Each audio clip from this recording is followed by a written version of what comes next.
Y ya que estamos, quiero dejar algo claro. La familia Figueroa Alcerreca no da la bienvenida a las cargas, y mucho menos a las sirvientas disfrazadas de suegras. La voz de mi nuera, Marbelia, resonó por los altavoces. Estaba de pie sobre el escenario del salón de un hotel 5 estrellas en Polanco.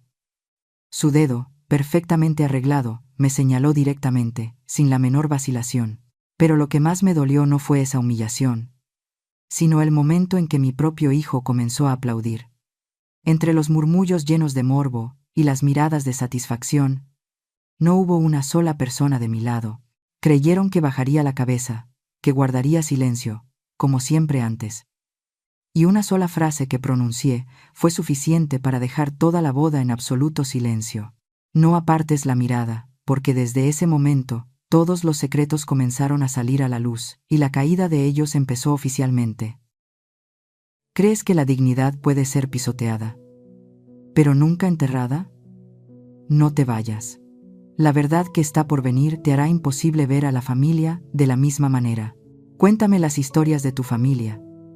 Estoy dispuesta a escuchar con todo mi corazón. Soy Ibelice Ontiveros. Este año cumplo 62 años. O al menos, ese es el nombre en mis documentos. En realidad, soy un fantasma, un mueble viejo y olvidado en la misma vida que construí con mi juventud y mi sangre. Mis manos, que una vez acariciaron suavemente el cabello de mi hijo, ahora están callosas por décadas de fregar, coser, intercambiando cada gota de sudor para que mi hijo tuviera un futuro en el que nadie lo menospreciara.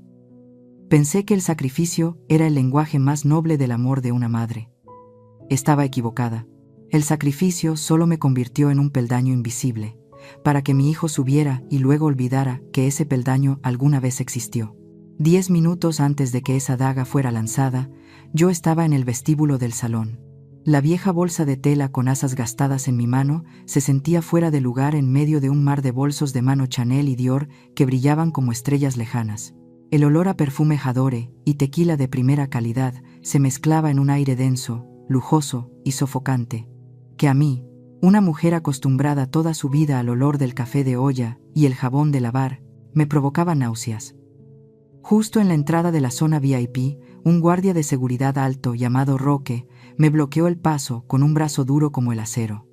Su mirada no era una mirada, sino una tasación. Recorrió desde los zapatos de cuero gastados que mi esposo me dejó, pasando por la chaqueta de lana con los hombros raídos que yo misma había remendado 3 veces, y se detuvo en mi rostro lleno de arrugas. Soltó una frase fría, su voz sin emoción. Esta área es para invitados, señora. La entrada para el personal de servicio está por detrás. Antes de que pudiera responder, Ercilio, el gerente del restaurante con un bigote meticulosamente recortado y el aire arrogante de alguien que se cree con derecho a juzgar a los demás, se acercó. Me miró como si fuera basura y le dijo a Roque, lo suficientemente alto para que los oídos curiosos cercanos escucharan: déjela pasar. Es familia del novio. La palabra familia la enfatizó, la alargó, como un chicle sucio escupido en mi cara. Y luego vi a Dorian. Mi hijo, mi corazón, estaba de pie no muy lejos, elegante en su traje de novio, riendo y hablando con un invitado que lucía un brillante reloj Rolex en la muñeca. Nuestras miradas se cruzaron, solo por un segundo suficiente para ver la vergüenza fugaz en sus ojos, y un segundo suficiente para que él apagara la pequeña chispa de esperanza en mí. Se giró rápidamente, fingiendo estar absorto en la conversación del otro invitado, como si verme fuera algo vergonzoso. ¿Cómo podía la mirada del niño al que una vez acuné para dormir apuñalar mi corazón con tanta frialdad? Mi mesa estaba ubicada en el rincón más escondido del salón, una isla de exilio junto a la entrada de la cocina. En lugar de música melodiosa, escuchaba el estruendo de los platos, los gritos de los chefs y los pasos apresurados del personal de servicio. Me senté allí sola, una estatua silenciosa en medio de la falsa opulencia. Cada risa, cada brindis en las mesas lujosas, se sentía como una burla a mi existencia. Entonces Silvana, la maestra de ceremonias con una sonrisa profesionalmente entrenada, presentó a mi nuera, Marbelia, en el escenario. Ella subió. Su espléndido vestido de novia color marfil la transformó en una reina. Brillaba bajo los focos, tomó el micrófono y dedicó a la multitud una sonrisa tan dulce como la miel, pero tan venenosa como el veneno de serpiente. Después de unas cuantas palabras vacías de agradecimiento a sus padres, a los invitados, su mirada se detuvo en mí. La sonrisa en sus labios permanecía, pero en sus ojos oscuros había un desprecio gélido y sin disimulo. Lentamente levantó su dedo índice, con las uñas perfectamente pintadas, y me señaló directamente a mí, su suegra, sentada en la oscuridad. Todo el salón, con más de 100 personas, se quedó en silencio, girándose para seguir la dirección de su dedo. Me sentí como un animal acorralado, expuesta bajo cientos de pares de ojos curiosos, y fue entonces cuando dijo esa frase, la frase que mató una parte de mí. En nuestra familia, la Figueroa Alcérreca, no damos la bienvenida a las cargas, especialmente a las sirvientas disfrazadas de suegras. Un silencio mortal se apoderó del salón por un instante. Luego se rompió, no por protestas, sino por la risa salvaje de Plácida, la mejor amiga de Marbelia. Inmediatamente después, como una señal, toda la mesa de los consuegros, liderada por su madre, la señora Auristela, también estalló en carcajadas. Sus risas se mezclaron, resonando, convirtiendo el salón de fiestas en un juicio público donde yo era la acusada. Pero el golpe más devastador, el que destrozó mi alma, no fueron sus palabras, ni sus risas. Fue la escena que siguió. Dorian, mi hijo, el niño que había protegido con mi vida, se puso de pie de un salto. No dijo una sola palabra para defenderme.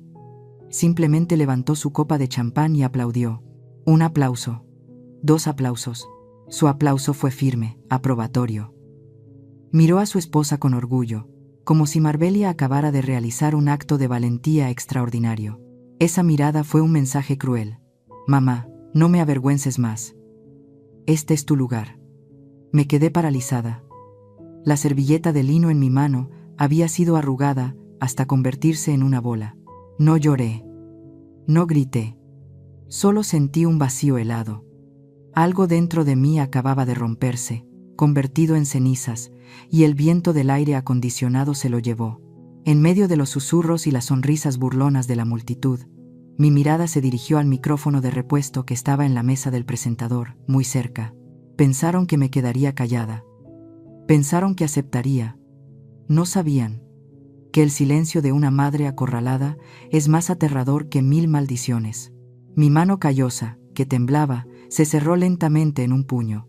Un pensamiento brilló en mi mente, frío y afilado como un bisturí. Si querían un drama, les daría un final que nunca olvidarían. Lentamente me puse de pie. Capítulo 2. No recuerdo cómo salí de ese lugar, ni cómo llegué hasta aquí, a mi cocina familiar. Solo sé que caminé, sin mirar atrás ni una sola vez. Temían mi silencio, temían la dignidad hecha jirones a la que intentaba aferrarme. La pequeña casa me recibió con su silencio familiar. El tic-tac constante del viejo reloj de péndulo, que mi esposo, Ricardo, trajo de un mercado de antigüedades, sonaba como el latido del corazón de la casa.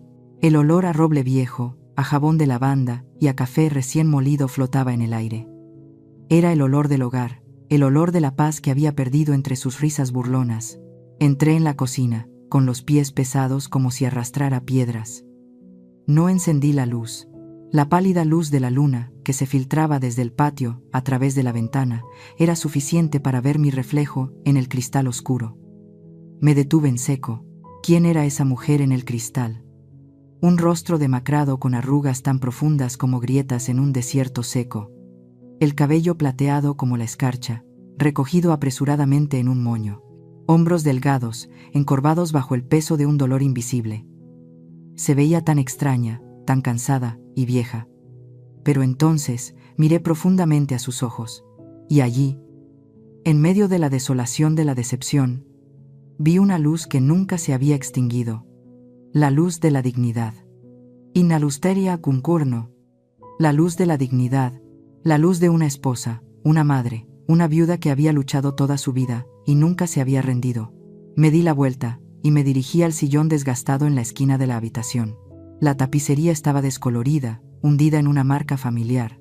Aquí era donde mi Ricardo solía sentarse a leer el periódico cada mañana, con una taza de café caliente en la mano y los pies apoyados en un pequeño taburete. Me senté, sintiendo el calor familiar que parecía persistir.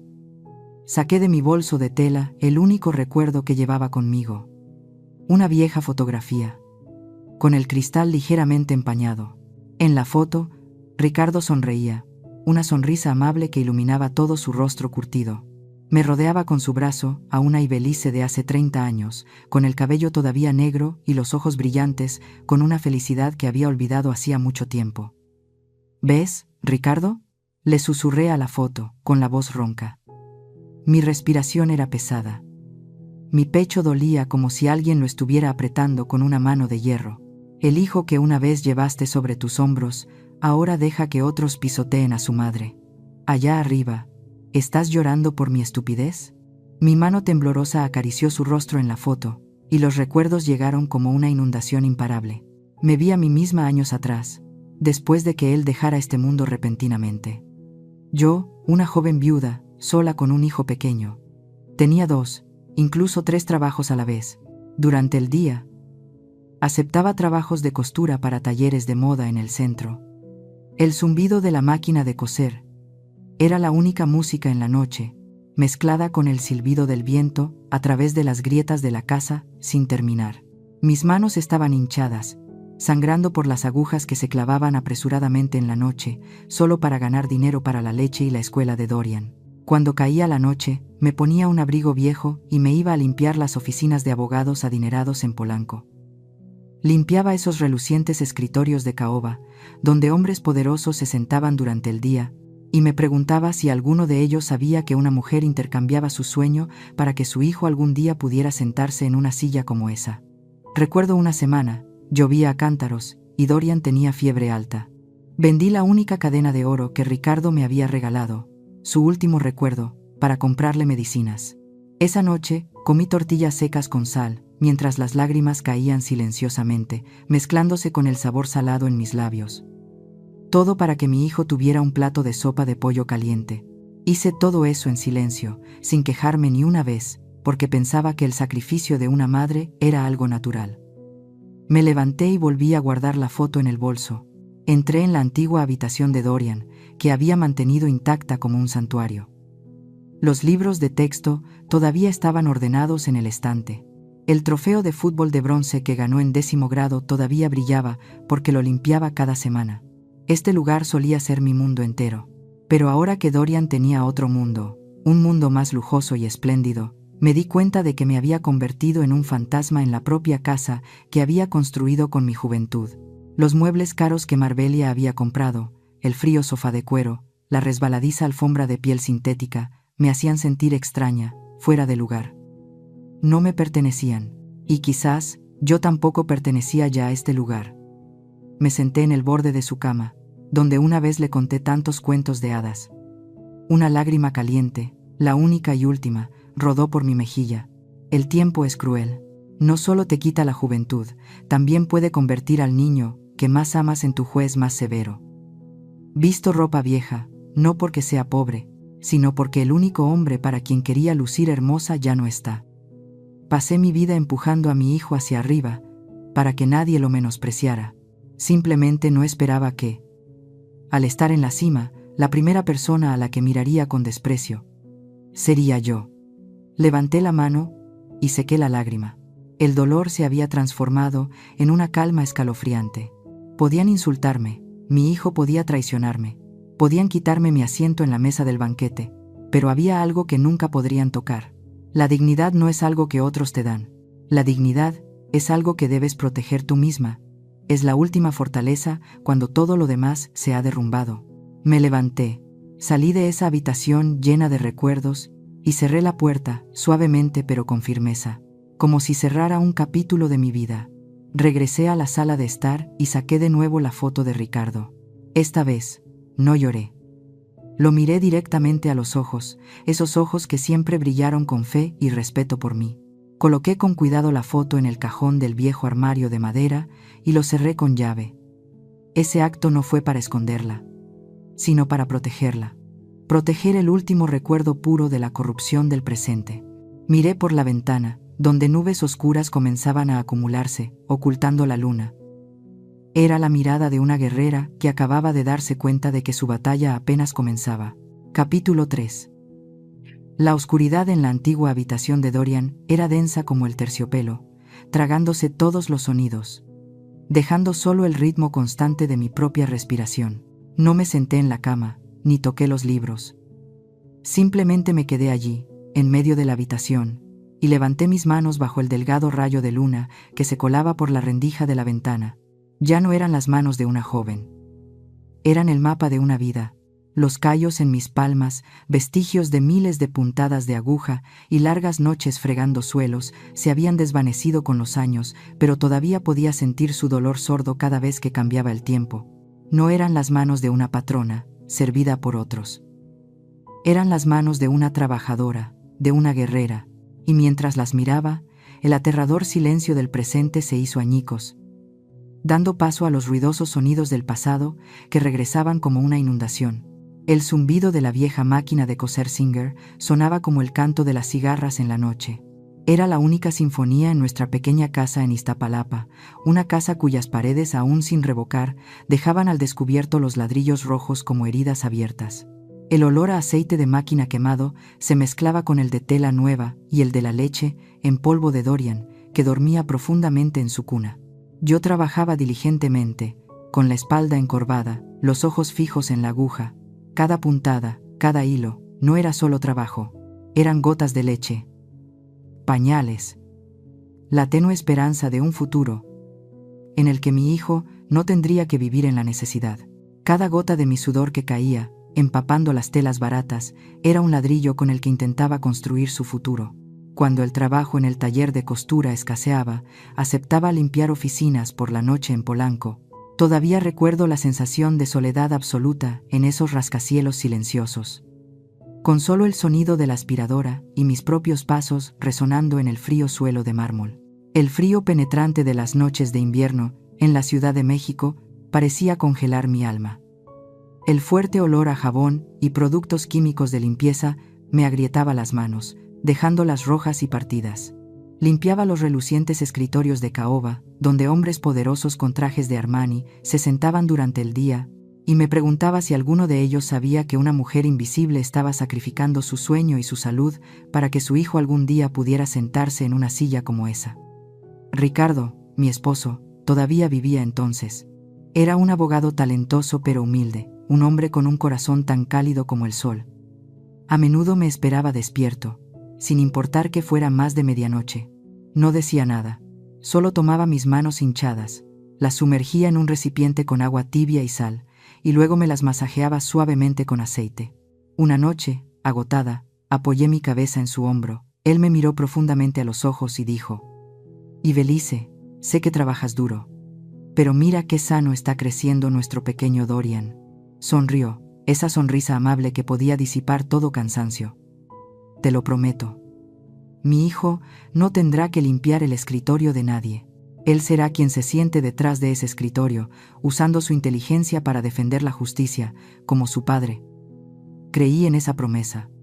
Creí en su sueño, pero luego se fue, tan repentinamente como una ráfaga de viento, dejándome sola con un sueño inacabado y un hijo que criar.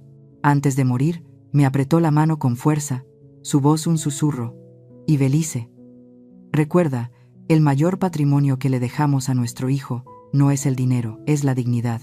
Es la dignidad. Nunca dejes que nadie te la quite, y enséñale a nuestro hijo a valorarla». Sus palabras en ese momento no esperaba que se convirtieran en una profecía tan cruel. El recuerdo cambió de escena. El día en que Marbelia apareció por primera vez regresó, tan vivo como si fuera ayer.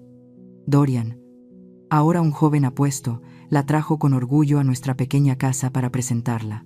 Pasé todo el día cocinando el mejor mole poblano, un plato que solo preparaba en ocasiones especiales.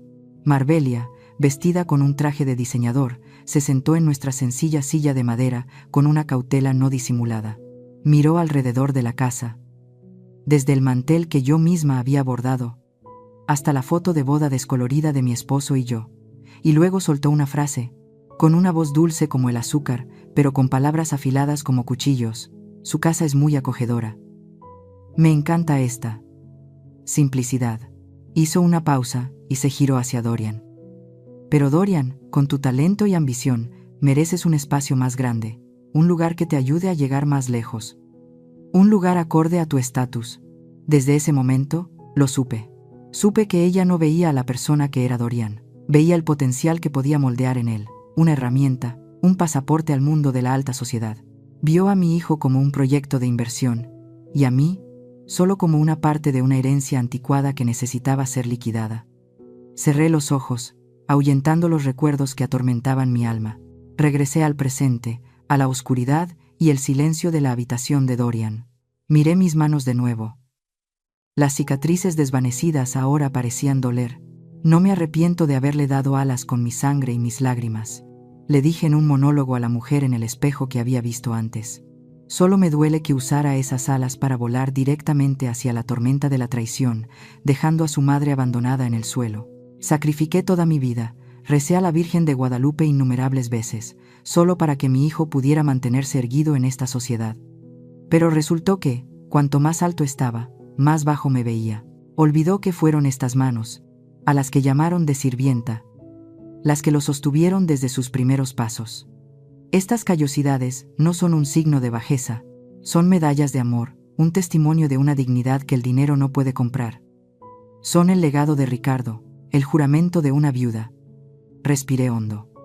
El aire en la habitación ya no se sentía sofocante. Mi dolor no desapareció, simplemente se cristalizó, volviéndose duro y frío como un diamante negro. Salí de la habitación, sin mirar atrás. La nostalgia había terminado. La debilidad había sido enterrada con las lágrimas.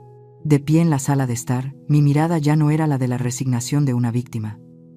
Era la mirada afilada de alguien que acababa de recordar quién era y, más importante, lo que tenía. Habían cometido un error fatal. Habían subestimado a una madre y pagarían por ello. Capítulo 4. El silencio en esta casa es pesado, pero no es aterrador. El silencio más aterrador es el ruido. Es el recuerdo de las risas, el tintineo de las copas y el sonido de mi propio corazón rompiéndose hace una semana, la noche que sembró la semilla de la humillación en la boda. Mi recuerdo no necesita un objeto para ser evocado. Es una herida abierta. Una ligera brisa de memoria es suficiente para que vuelva a sangrar. Fue una cena en el restaurante Au Pied de Cochon, un nombre francés pretencioso que Marbelia eligió, como si solo comer allí pudiera lavar el pasado humilde de mi hijo. Entré al restaurante como si entrara en otro mundo. El aire estaba impregnado de olor a mantequilla, vino y arrogancia. La suave música de piano se colaba por todos los rincones, pero no podía ocultar las sonrisas falsas y las miradas llenas de juicio. Llevaba el único vestido decente que me quedaba, uno de color verde jade que Ricardo solía decir que hacía brillar mis ojos. Pero aquí, entre vestidos de seda y trajes de marca, parecía una reliquia perdida de un museo olvidado. Me sentí como una mancha en su costosa alfombra persa. Tan pronto como me senté, comenzó el espectáculo. La señora Auristela, la madre de Marbelia. Una mujer con una sonrisa tan dulce como la miel, pero con una mirada tan afilada como un trozo de vidrio roto, me examinó de pies a cabeza. Tomó un sorbo de champán y luego se dirigió a su hija, con un tono condescendiente. Marbelia, querida, mira. Enfatizó deliberadamente la palabra clásico, con un tono de lástima, como si hablara de una antigüedad a punto de ser desechada. Plácida, la maliciosa mejor amiga de Marbelia, que siempre la seguía como un perro de caza leal, se unió de inmediato. Sostuvo su copa de vino, la agitó elegantemente y luego la apuntó hacia mí. Tía Ibelice, ¿viene a menudo a lugares como este? Su voz era clara, pero cada palabra estaba envenenada. Solo me preocupa que la comida de aquí no se ajuste a su paladar popular. No vaya a ser que le siente mal y tengamos un problema. Permanecí en silencio y sonreí, una sonrisa que había practicado toda mi vida para ocultar la tormenta interior. Miré a Dorian, mi hijo. Ni siquiera se atrevía a mirarme a los ojos. Evitaba mi mirada, fingiendo estar ocupado cortando su filete. Un filete cuyo precio probablemente equivalía a todo mi presupuesto de mercado para un mes. Su silencio era una forma de complicidad. Cuando surgió el tema de la vestimenta para la fiesta de compromiso, Marbelia se volvió hacia mí, con una falsa expresión de preocupación. Mamá, me llamó con una palabra que nunca había dicho con sinceridad. Ese día, Deberías vestir algo oscuro, negro o azul marino, por ejemplo. Hizo una pausa, miró a su madre y a Plácida, y soltó una risita. Para no revelar tu verdadero papel en la ceremonia. Ya sabes, los que están en segundo plano no deben destacar demasiado. El ambiente en la mesa se volvió denso. Cesario, el padre de Marbelia, un hombre de apariencia elegante pero con ojos siempre calculadores, carraspeó y cambió de tema. Pero la humillación ya había sido sembrada, y estaba germinando, y entonces se desenvainó la última daga. Dorian habló. Su voz era vacilante, débil, como si hablara por otra persona que movía los hilos detrás de él. Mamá, Marbelia y yo tenemos un gran proyecto de negocios. Sus padres invertirán la mayor parte, pero necesitamos un poco más de capital como garantía para que el banco apruebe el préstamo. Dejé el pesado tenedor de plata en el plato. El sonido del metal contra la porcelana resonó secamente. Miré directamente a mi hijo, por primera vez esa noche, obligándolo a enfrentarme. ¿Cuánto necesitas? Marbelia respondió rápidamente por él, sin darle a Dorian la oportunidad de dudar. Oh no, ¿cómo nos atreveríamos a tomar tu dinero? Es tu dinero para la jubilación. Su sonrisa era falsa. Solo necesitamos que firmes los papeles para transferir la vieja casa de Iztapalapa a Dorian. De todos modos, es tu único hijo. Tus bienes serán suyos eventualmente, ¿verdad? Mi corazón se sintió como si una mano invisible lo estuviera estrujando. Esa casa no era solo ladrillos y cemento. Era donde Ricardo dio su último aliento. Era donde pasé innumerables noches en vela junto a la máquina de coser para criar a Dorian. Cada grieta en la pared era una historia, un recuerdo. Era mi última fortaleza. Miré a Dorian, esperando que se negara, esperando que dijera que era solo una idea loca de Marbelia, esperando un vestigio de la dignidad que quedaba en el hijo que llevaba el apellido Ontiveros. Pero él solo bajó la cabeza hacia su plato, evitando mi mirada, luego murmuró una frase que mató lo que quedaba de mi corazón. Mamá, por favor, no me pongas en una situación difícil frente a la familia de mi esposa. Es solo una casa vieja. Mi futuro, nuestro futuro, es más importante, ¿no? Se me hizo un nudo en la garganta. No podía respirar. Me levanté, sin decir una palabra, y me dirigí al baño.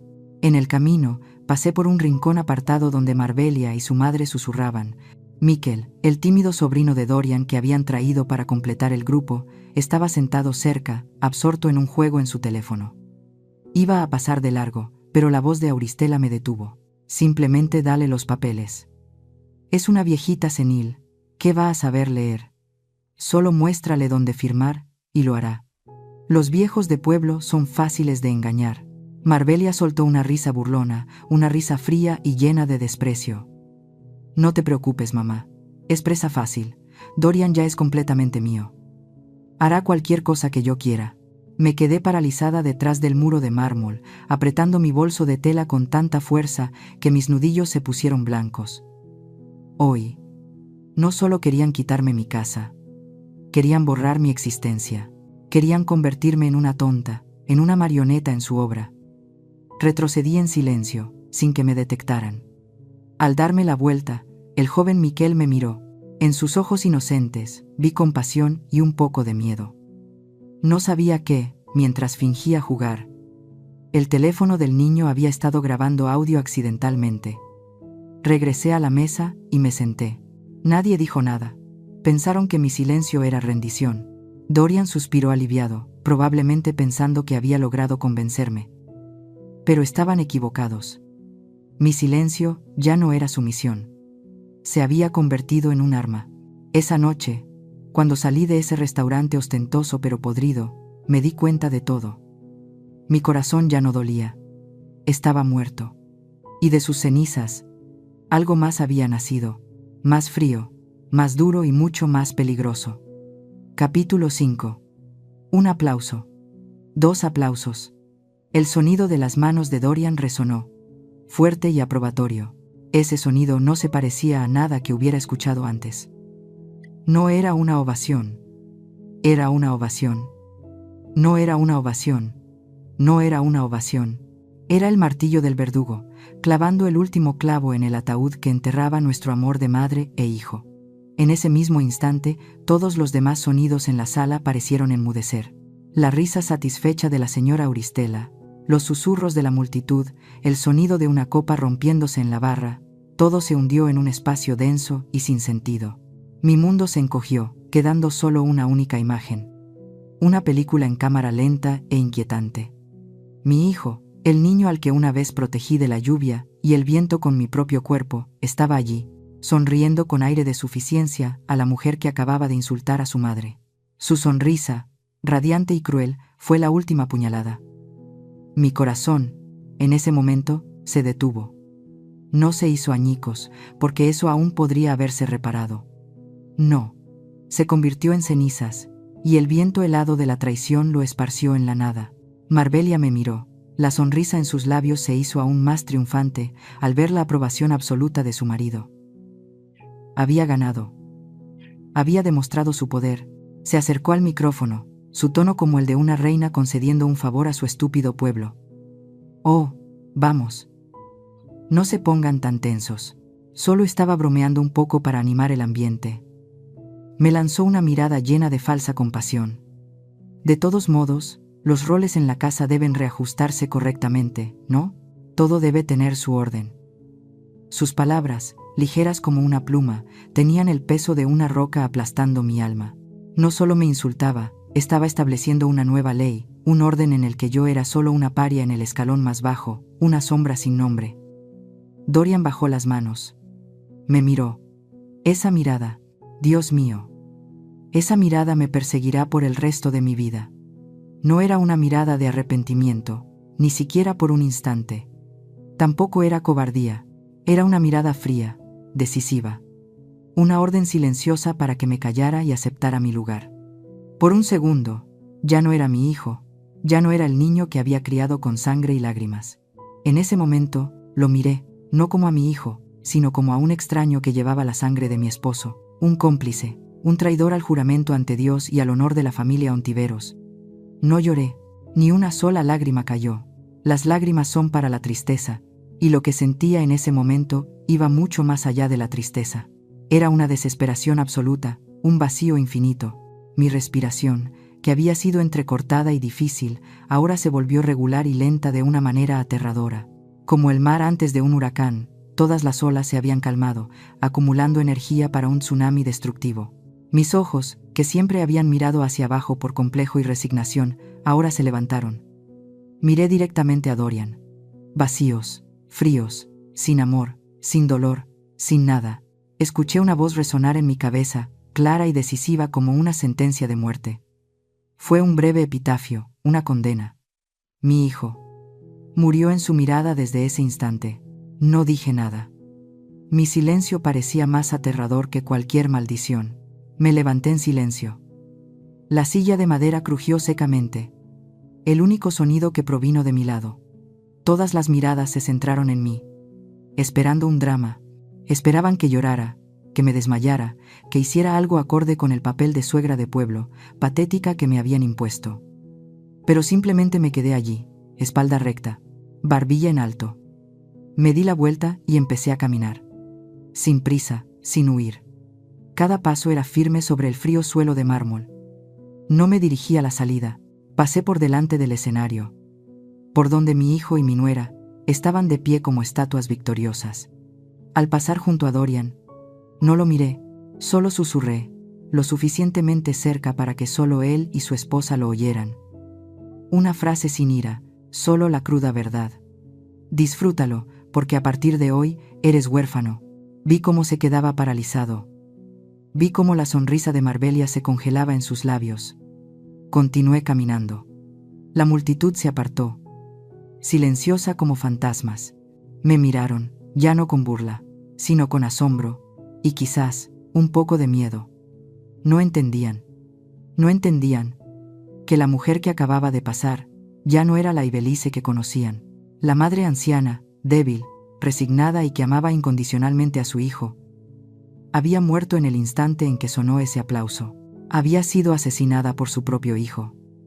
Y quienquiera que se levantara, De la tumba de esta traición, no conocería la palabra perdón. Capítulo 6. Esa noche, no dormí. Me senté en el antiguo estudio de mi esposo, Ricardo. Un lugar que había mantenido cerrado con llave y en el que no había entrado en los últimos 10 años. No por el polvo, sino por miedo. Temía que los recuerdos densos en el aire me derrumbaran, que me recordaran a la mujer débil que una vez fui. Pero esta noche, ya no tenía miedo. Necesitaba su fuerza, necesitaba la claridad de un abogado y la crueldad de un hombre traicionado. El amanecer comenzó a despuntar. Los primeros rayos de luz gris ceniza atravesaron las rendijas de la ventana, cortando la oscuridad en pedazos. La quietud de la mañana tenía un aire decidido y frío. Anoche, la madre bondadosa que había en mí fue asesinada por su propio hijo. Esta mañana, Ibelice Ontiveros, la mujer que exige justicia, había despertado. Ya no era la mujer temblorosa en la vieja casa. Sentía como una leona vieja, que había dormido demasiado tiempo en su dolor, abría lentamente los ojos. Sus garras podían haberse desgastado con los años, pero todavía estaban allí, ocultas bajo las suaves almohadillas de la paciencia. Y anoche, habían sido afiladas de nuevo con lágrimas y humillación. Mis manos, acostumbradas a la aguja y al trapo de limpieza, ahora se deslizaban sobre la superficie de caoba pulida del escritorio. Ya no temblaban, estaban firmes. Las manos que estaban acostumbradas a remendar ropas rotas, ahora se preparaban para desgarrar los velos de la mentira. Abrí el cajón cerrado con llave. La madera emitió un suave clic. Dentro, en lugar de plumas viejas, había un manojo de llaves de latón descoloridas. Las tomé, sintiendo su peso frío en mi palma. Cada llave era un secreto, una puerta a un pasado que me había esforzado por enterrar. Me acerqué al cuadro de un campo de lavanda en la pared, un regalo de bodas de Ricardo. Lo levanté suavemente. Detrás del cuadro no había una pared vacía, sino la puerta metálica de una caja fuerte empotrada. Introduje la llave más pesada en la cerradura. El sonido metálico de la cerradura resonó con un clac seco y decisivo en la habitación silenciosa. No fue el sonido de una cerradura abriéndose, fue el disparo de salida que señalaba el comienzo de una guerra. La pesada puerta de la caja fuerte se abrió lentamente. Dentro no había joyas de diamantes ni fajos de billetes. Ricardo nunca creyó en esas vanidades. Dentro había algo mucho más poderoso. Carpetas de cuero cuidadosamente encuadernadas. Contratos. Certificados de acciones. Fideicomisos. Cosas que Ricardo, antes de morir, me había instruido a abrir solo cuando la justicia necesitara ser servida, no cuando el amor fuera puesto a prueba. Pasé la mano por los documentos, cada nombre, cada número, tan familiar como las líneas de mi propia mano. Grupo Logístico Ontiveros. Acciones fundadoras. Derechos de voto. Los había ocultado, al igual que había ocultado mi verdadera identidad, durante todos esos años como una viuda pobre. Tenía la intención de llevarme este secreto a la tumba. Creí estúpidamente que el amor incondicional de una madre podría protegerlo todo. Quería darle a Dorian una madre, no una jefa. Pero no me dieron la oportunidad de ser una madre decente. Confundieron mi amor con debilidad. Consideraron mi sacrificio como ignorancia. Me equivoqué. Saqué mi viejo teléfono, el que solo usaba para llamar y recibir llamadas. Mi dedo marcó con decisión una secuencia de números que había memorizado durante 10 años, pero que nunca me había atrevido a marcar. El número de Emerson Padilla Navejar. La llamada fue respondida al instante, antes de que sonara el segundo timbre. La voz de un hombre sonó. Seca, profesional y llena de expectación. La escucho, señora Ontiveros. No un hola, no un Ibelice. Se dirigió a mí con el título más formal, como si hubiera estado sentado junto a ese teléfono durante 10 años, esperando esta llamada. Era Emerson. El licenciado Emerson, el abogado más leal y astuto de mi esposo. Miré por la ventana, donde los primeros rayos de un nuevo día comenzaban a brillar. El cielo ya no era gris ceniza, se estaba volviendo de un rojo anaranjado, el color del fuego. Mi voz sonó, sin emoción, pero tan firme como el acero templado en hielo. Emerson. Ha llegado el momento. Escuché una ligera exhalación al otro lado de la línea. Un alivio. Una disposición. Hice una pausa, luego continué, cada palabra un cincel tallando el aire. Emerson, es hora de limpiar la basura de mi propia casa. Entiendo, señora. Prepararé todo. Bien, dije. La dignidad no es algo que se suplica, Emerson. Es algo que debe ser reclamado con justicia. Y a veces, la justicia necesita colmillos. Estoy completamente de acuerdo, señora. Prepara todo, di mi orden final. Mi voz ya no era la de una anciana de pueblo, sino la de una patrona. Recuperaremos no solo las propiedades. Recuperaremos la dignidad. Colgué, sin esperar su respuesta. Me quedé allí, mirando hacia la vieja casa en Iztapalapa, la que tanto codiciaban. El lugar que contenía todos mis recuerdos. Creen que están tratando de robar una fortaleza, le susurré a Ricardo. Pero no saben que eso es solo el cebo. La verdadera batalla no está allí. El juego acababa de empezar, y yo era quien escribía las reglas. Capítulo 7. No me fui. Simplemente me retiré a la oscuridad al fondo del salón, apoyándome en una fría columna de mármol, y miré a la multitud que reía y hablaba, viéndolos como marionetas en una lujosa obra que estaba a punto de terminar. Las luces de cristal que brillaban sobre sus cabezas parecían lágrimas de diamante, el tintineo de las copas de champán sonaba como el estallido de la confianza rota. Y en el centro de ese escenario estaba mi nuera, Marbelia. Estaba disfrutando de su momento de victoria. Después de humillarme y recibir el aplauso de su propio esposo, creía que se había deshecho de la última carga. Su rostro resplandecía bajo las luces, su sonrisa era dulce, pero llena de espinas venenosas. Toda su familia, desde la señora Auristela que se abanicaba con arrogancia, hasta el señor Cesario que asentía con satisfacción, todos tenían la expresión complaciente de quienes ganan fácilmente. Ella levantó su copa, su voz melodiosa resonó por todo el salón. Damas y caballeros. Una gran dinastía, enfatizó cada palabra, no puede ser arrastrada por el pasado, ni por aquellos que pertenecen al pasado. Su mirada se desvió rápidamente hacia el rincón oscuro donde yo estaba, una mirada llena de insinuaciones. Hoy, abriremos un nuevo capítulo para las familias Figueroa Alcérreca y Ontiveros. Un capítulo de clase, de prosperidad y de un futuro sin lugar para las cosas viejas. Sonaron aplausos, pero esta vez un poco más reservados. Algunos invitados comenzaron a sentir que algo no estaba bien. Dorian estaba junto a su esposa, asintiendo en aprobación como una marioneta programada. Miró hacia el fondo del salón y se encontró con mi mirada. Por un instante, vi que se sobresaltaba. Un momento de confusión, un destello de culpa en sus ojos, pero fue rápidamente extinguido por la frialdad. Su mirada era una advertencia silenciosa. Mamá, no empeores las cosas. Acepta tu lugar. Fue entonces cuando supe que había llegado el momento. Salí de la oscuridad. No caminé, ni rápido ni lento. Cada uno de mis pasos era firme y constante sobre el frío suelo de mármol. Caminé con la espalda recta, la barbilla en alto, una postura que no había mantenido durante todos mis años como madre sacrificada. La vieja bolsa de tela todavía estaba en mi mano, pero ya no era un símbolo de pobreza, sino de una paciencia que había llegado a su límite. La multitud se calló. La música suave disminuyó hasta detenerse por completo. Se apartaron a ambos lados, como el mar rojo abriéndose para Moisés. No entendían lo que estaba pasando, pero sentían una corriente de aire frío, un poder silencioso que emanaba de la mujer de la que acababan de burlarse. Silvana, la maestra de ceremonias, retrocedió un paso, nerviosa. Cediendo el escenario, me detuve a unos metros del escenario, no subí, dejé que tuvieran que mirarme hacia abajo. Miré directamente a Marbelia, que se había quedado helada en medio de una frase. La sonrisa en sus labios se congeló, como una flor de plástico olvidada en una helada.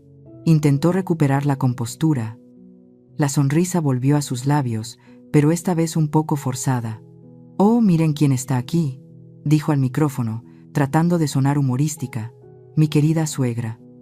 ¿Piensa subir a darnos unas palabras de bendición? ¿O quiere contarle a todo el mundo sus días como la sirvienta de nuestra familia? Mi querida suegra». Las risas estallaron en la mesa de Plácida y Auristela.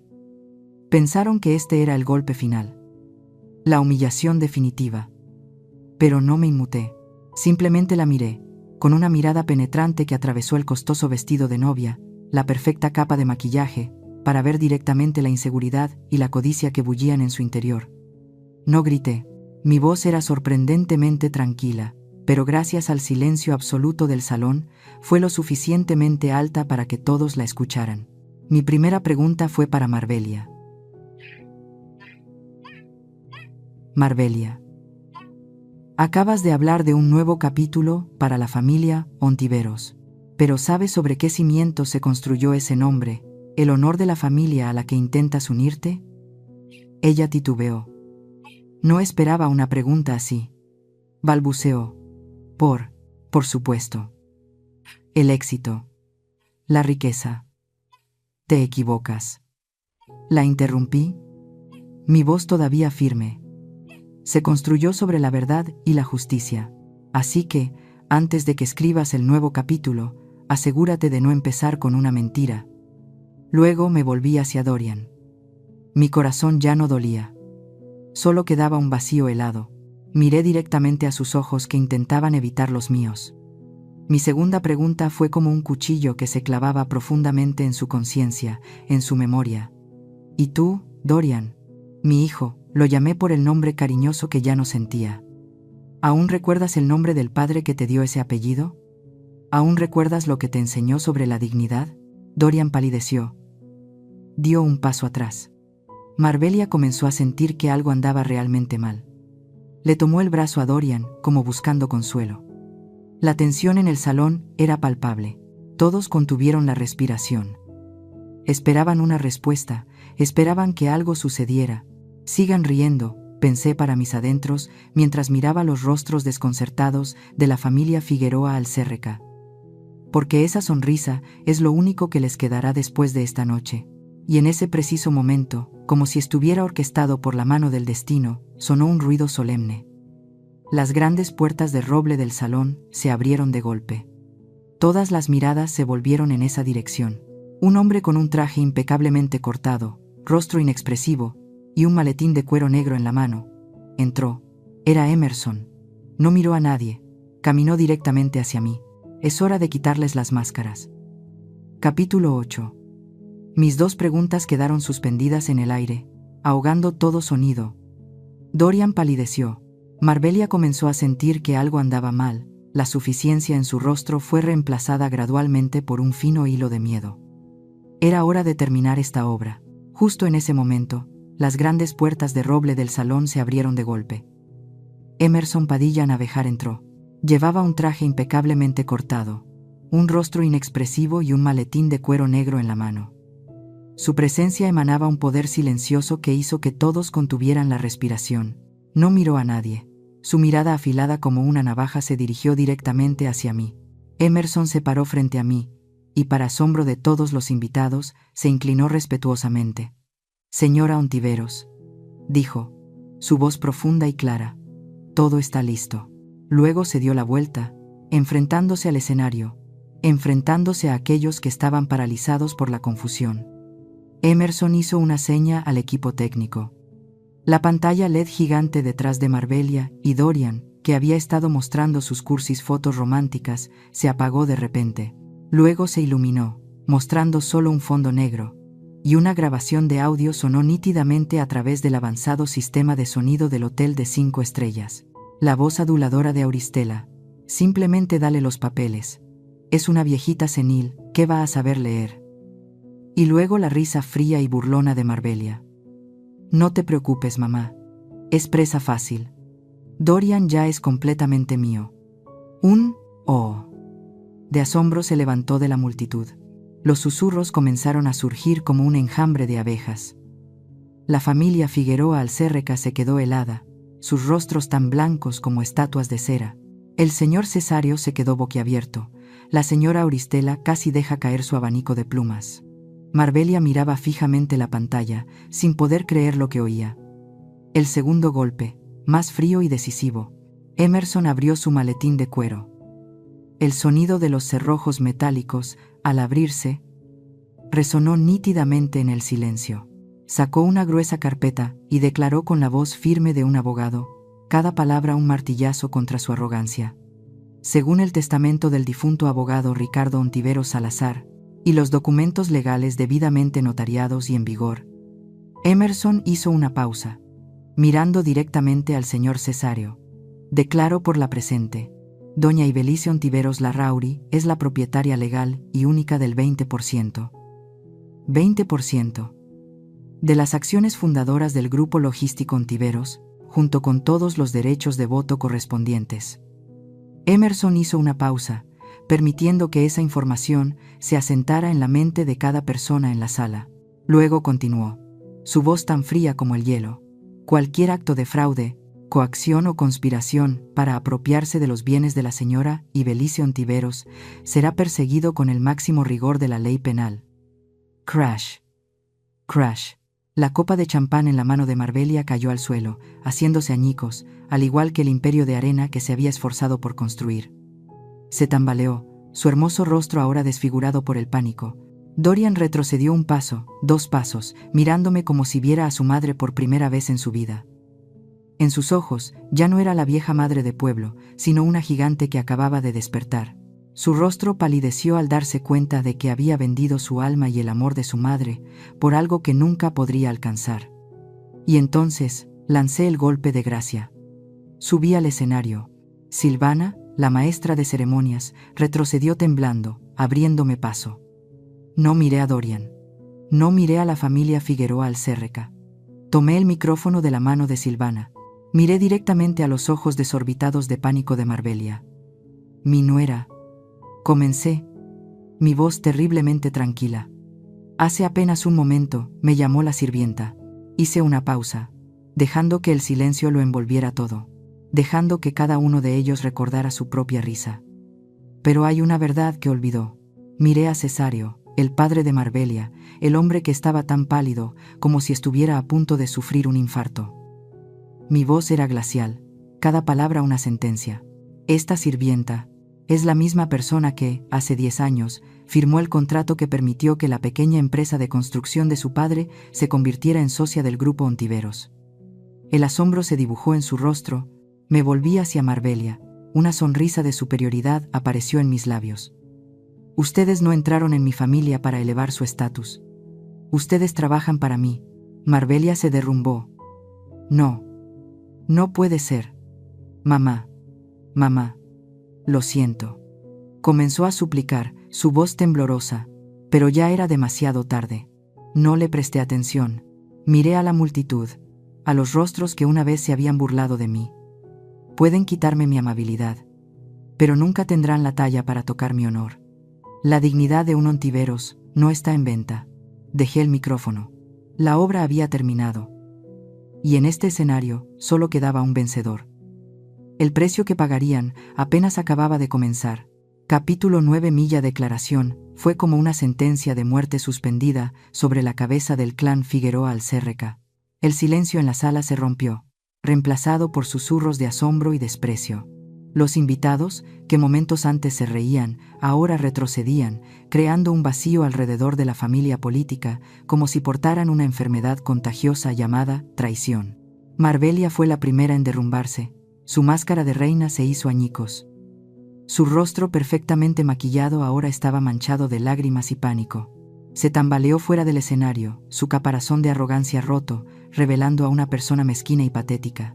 El costoso vestido de novia ahora parecía lamentable, como un sudario para sus delirios.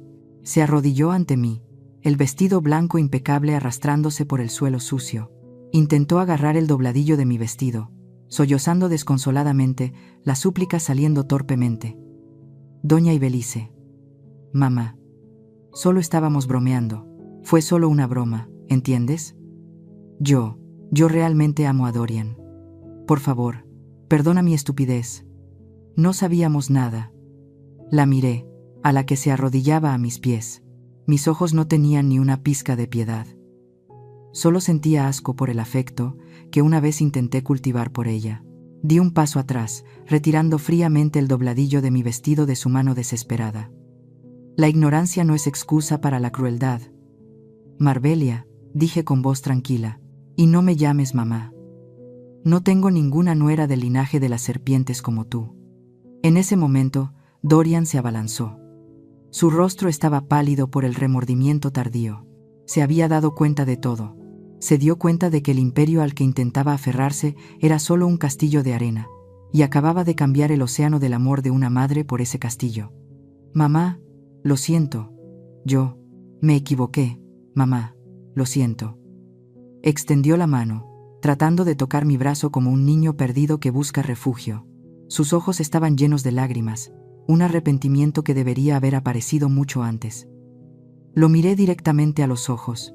Mi voz no era de ira, sino la cruda verdad. La última puñalada que cortaba el frágil hilo que nos unía. No me llames mamá, dije, mi voz tan fría como el hielo. Esa madre murió en el momento en que aplaudiste su humillación. La persona que está frente a ti es tu acreedora, Dorian, y le debes una disculpa que nunca podrás pagar. Dorian se quedó helado, su brazo cayó sin fuerzas. La verdad en mis palabras era más dolorosa que cualquier bofetada. Mientras tanto, Emerson había hecho discretamente su llamada.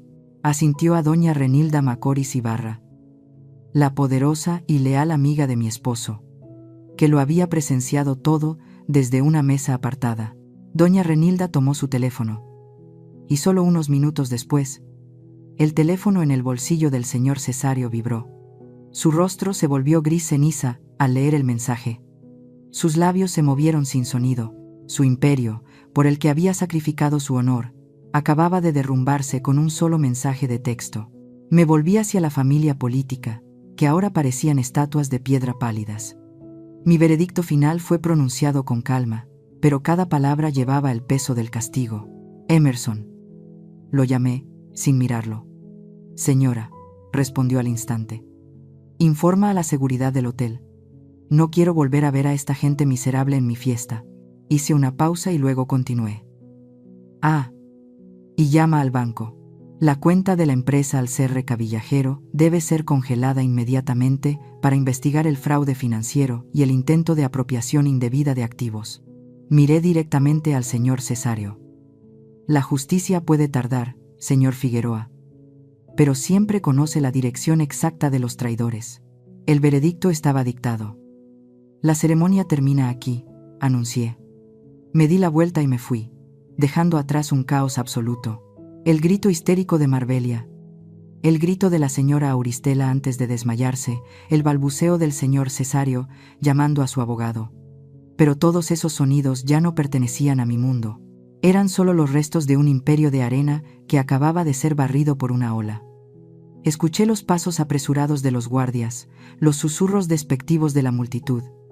No miré atrás. Sabía que Emerson se encargaría del resto. Al salir del salón, vi a los camareros comenzando a limpiar las mesas vacías. Barrían los fragmentos de la copa que Marbelia había dejado caer. Así es, pensé. Es hora de limpiar la basura. Salí a la noche, no como una víctima que huye, sino como una reina que regresa a su reino. Un reino reconstruido sobre los cimientos de la dignidad, un reino sin lugar para la traición. Capítulo 10. A la mañana siguiente, me desperté en mi casa. La tormenta había pasado, dejando un cielo de un azul cristalino, sin una sola nube. Me preparé una taza de té de manzanilla y salí al pequeño jardín trasero, donde Ricardo solía cultivar los rosales que tanto me gustaban. La luz del sol de la mañana era cálida y suave, lavando todo rastro de cansancio de la noche anterior. Respiré hondo. Ya no había el sabor amargo del resentimiento, solo el aroma fresco de la tierra húmeda después de la lluvia y la fragancia pura de las rosas en capullo. Me puse mis guantes de jardinería de tela y con unas pequeñas tijeras comencé a podar cuidadosamente las hojas marchitas y las ramas muertas. El acto era suave, lento. Era como si estuviera limpiando mi propia alma, eliminando las partes tóxicas que se habían arraigado durante demasiado tiempo. Mis manos, callosas por el trabajo y el dolor, ahora cultivaban una nueva vida. No sentía regocijo ni odio. Solo sentía una profunda paz. La paz de alguien que ha luchado por lo que es justo y ha ganado. La paz de un alma que se ha reencontrado a sí misma. Mientras cuidaba las rosas, Sandira, una joven que vivía al final de la calle y a quien solo conocía de vista de la iglesia, se acercó tímidamente a la valla. La reconocí. Anoche, ella también estaba allí, de pie en silencio en un rincón con su teléfono en la mano. Me miró con una mezcla de admiración y timidez. Señora Ibelice, comenzó, con la voz ligeramente temblorosa. Yo presenté mi demanda de divorcio esta mañana. Durante años, he vivido con miedo y desprecio. Anoche, cuando la vi levantarse, yo finalmente tuve el coraje para dejar mi terrible matrimonio. Levanté la vista y dejé las tijeras. La miré y sonreí. Una sonrisa genuina, sin esfuerzo, por primera vez en años. En ese momento, me di cuenta de mi verdadero legado.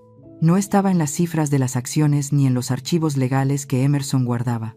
Mi legado estaba en la llama de la dignidad que acababa de encender, no solo para mí, sino también para otras mujeres que necesitaban una chispa de luz para escapar de la oscuridad.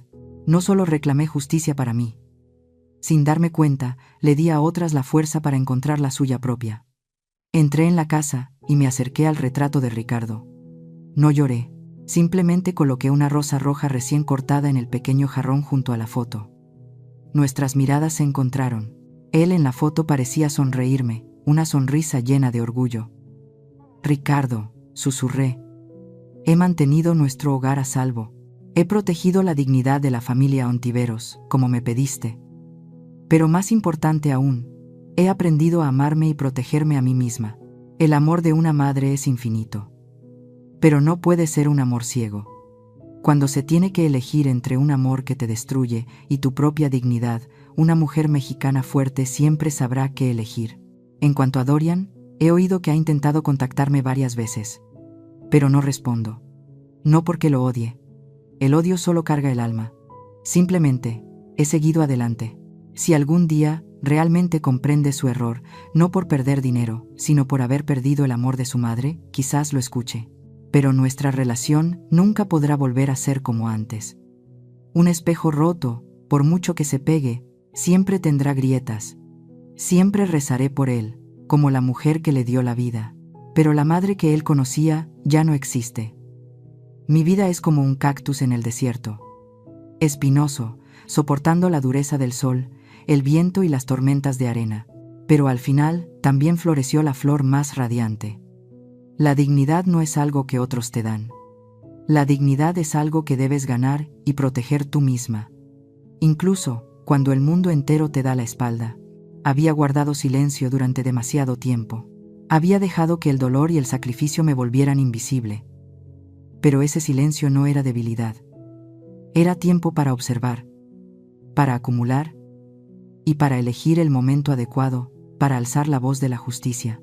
Si esta historia te ha conmovido, si te encuentras en la oscuridad de la traición o te sientes invisible en tu propia vida, recuerda, no estás sola.